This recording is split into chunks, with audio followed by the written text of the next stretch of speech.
la fin d'une belle histoire pour Liam Di Benedetto.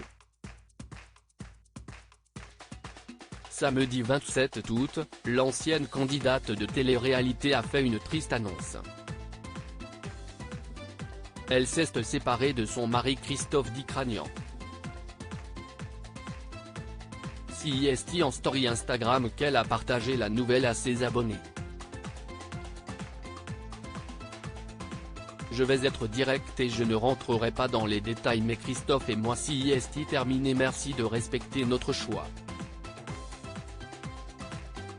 Je ne parlerai plus, ce sera la première et dernière, mais je me devais de vous le dire car j'avais décidé de partager ma vie amoureuse avec vous, donc je me dois de vous le dire, a-t-elle expliqué. Sans révéler les raisons de cette rupture surprise, Liam Di Benedetto a toutefois rassuré en confiant qu'il n'y avait pas eu d'écart de conduite. Sachez que ce n'est ni à cause d'une tromperie ou autre, c'est juste un choix, ça fait déjà quelques jours que la décision était prise. Nous restons quand même mariés à l'heure d'aujourd'hui. Ne vous inquiétez pas, tout va bien comme je vous l'ai dit avant, c'est un choix, a-t-elle tenu à préciser. Une relation qui avait bien commencé. Liam Di Benedetto et Christophe Dicranian s'étaient dit oui en septembre 2020, au cours d'une belle cérémonie ensoleillée à Saint-Tropez. Officiellement Madame Dicranian, j'ai dit oui à l'homme de ma vie. Tellement heureuse et comblée d'être devenue ta femme, je te promets de t'aimer et de te chérir pour l'éternité, je t'aime mon mari, écrivait à l'époque la jolie brune, sur son petit nuage.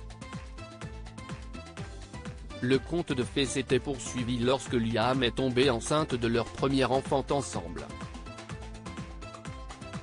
Le couple a accueilli une petite fille prénommée Charlie au mois de juillet 2021. Dans le passé, l'ex-star des Marseillais a eu une autre fille, Joy, 4 ans, qui a malheureusement été reconnue handicapée à 80%. Christophe Dicranian était devenu pour elle un beau-père exemplaire.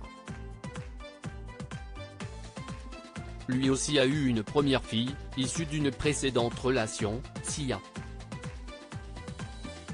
Il la présentait enfin au mois d'octobre 2021, après s'être longuement battu pour sa garde. Rappelons par ailleurs que Christophe a connu de nombreux ennuis judiciaires pour trafic de stupéfiants. En 2016, près de 600 kg de cannabis et 8 kg de cocaïne, ainsi qu'une quinzaine de pistolets automatiques ou armes de guerre, mais aussi des véhicules volés, avaient été saisis chez lui.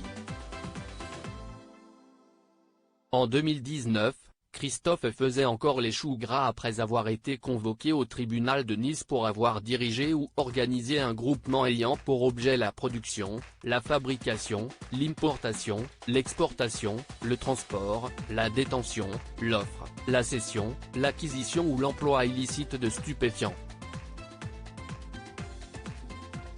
Il avait alors été condamné à une peine de 6 mois de prison ferme.